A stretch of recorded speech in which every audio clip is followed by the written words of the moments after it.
Binabatikos ang isang resort sa Bohol na nakatayo sa gitna ng Chocolate Hills. Pinaimbestigahan na ito ng Senado lalo't itinuturing na protected area at UNESCO Global Geopark ang tourist spot.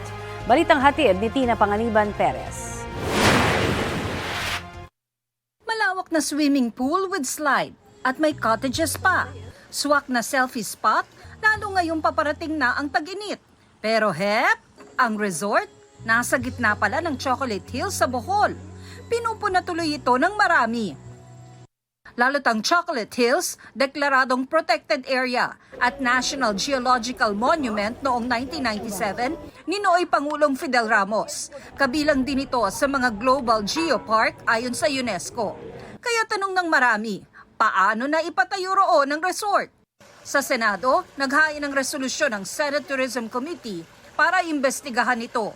Gusto nitong pagpaliwanagin ng DENR, mga sangay nito at ang mga lokal na pamahalaan kung bakit ito nabigyan ng permit. Ayon sa Sangguniang Panlalawigan ng Bohol, pinaimbestigahan na nito ang pagtatayo ng resort sa bahagi ng Chocolate Hills na sakop ng bayan ng Sagbayan. Bagamat sakop ng pribadong lote ang mga struktura, ayon sa Bohol Provincial Government, may mga batas na naglilimita sa kung ano ang pwedeng itayo rito. We have already sent our recommendations and requests to the DENR to hold in abeyance or to stop any construction within the protected area. As of now, we have not received any official written comments or feedback from the DENR, and so with the result of their investigation regarding the Captain's Peak Resort. Sabi ng DENR, kung natituluhan ang bahagi ng Chocolate Hills bago ito ay deklarang protected area noong 1997, kikilalanin daw at irerespeto ang karapatan at interes ng pribadong may-ari. Pero pwede raw patawan ng lugar ng mga pagbabawal at regulasyon sa kung paano ito gagamitin at ide-develop na ide-detalye sa Environmental Impact Statement bago pa ito isyuhan ng Environmental Compliance Certificate o ECC. Sa kaso ng resort, ayon sa DENR, inisyuhan na ito ng closure order noon pang September 6, 2023 at notice of violation itong Enero dahil walang ECC.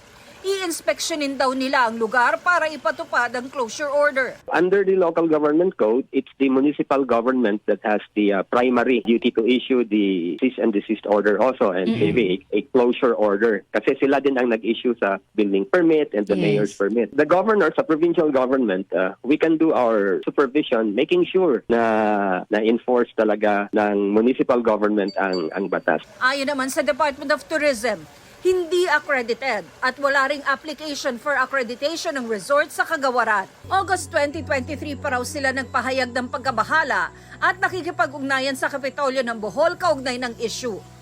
Tina Panganiban Perez, nagbabalita para sa GMA Integrated News. Kaugnay po sa binabatikos na resort sa Chocolate Hills sa Bohol, iginiit ng lokal na pamahalaan ng Sagbayan na nakakasakop po sa resort na kahapon lamang daw nila nalaman na noong September pa ito ipinapasara ng DENR. Ang Sagbayan LGU ang may sakop sa lugar kung saan itinayo ang resort. Sa panayam ng unang hirit, sinabi ng Executive Secretary ng Office of the Mayor ng Sagbayan na si Felito Pon na hindi sila nabigyan ng kopya ng closure order ng DENR. Ipinatigil na rin umano ng Sagbayan LGU ang iba pang construction project sa bahagi ng Chocolate Hills alinsunod sa utos ng DENR. Kahit may mga itinayong estruktura, iginiit po ni Pon na walang nasirang bahagi ng Chocolate Hills. Nilinaw rin ni Pon na may mga patakaran pa rin dapat sundin sa mga bahagi ng Chocolate Hills na natituluhan bago iyon idineklarang protected area noong 1997. Kahit titulang yan, dapat susunod ang mga pribadong sektor sa panuntunan ng DENR. At kahit titulado pa yan, may mga restrictions and regulations pa rin na kailangan sundin.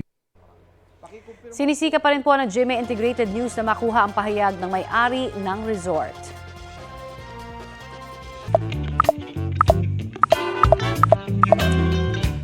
Binabatikos nga po yung isang resort na itinayo sa pamosong Chocolate Hills sa Bohol. Ang sabi kaya ng netizens dyan?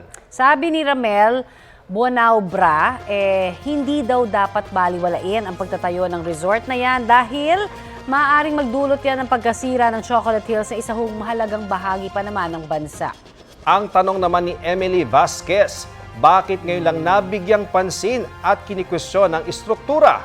Dapat daw managot ang mga opisyal na hinayaang mangyari ang ganyang bagay. Sabi naman ni Amber Mads, taga Bohol siya. Pero bakit ngayon lang nga daw ba may umalma sa resort? Wala naman daw nasira at hindi itinayo sa tuktok ng Chocolate Hills ang resort. Para naman kay Eduardo de la Cruz, kahit walang nasira, wala pa rin dapat tinayong kahit ano roon dahil protected area yon. Hindi raw dapat hintaying may masira bago pa umaksyon. Ayan mga kapuso, makisali po sa aming online talakayan sa iba't ibang issue. Kung may naisin kayong maibalita sa inyong lugar, mag-PM na sa Facebook page ng Balitang Halik. Kapuso, para sa mga maiinit na balita, mag-subscribe sa GMA Integrated News sa YouTube. Sa mga kapuso naman abroad, subaybayan nyo kami sa GMA Pinoy TV at sa www.gmanews.tv.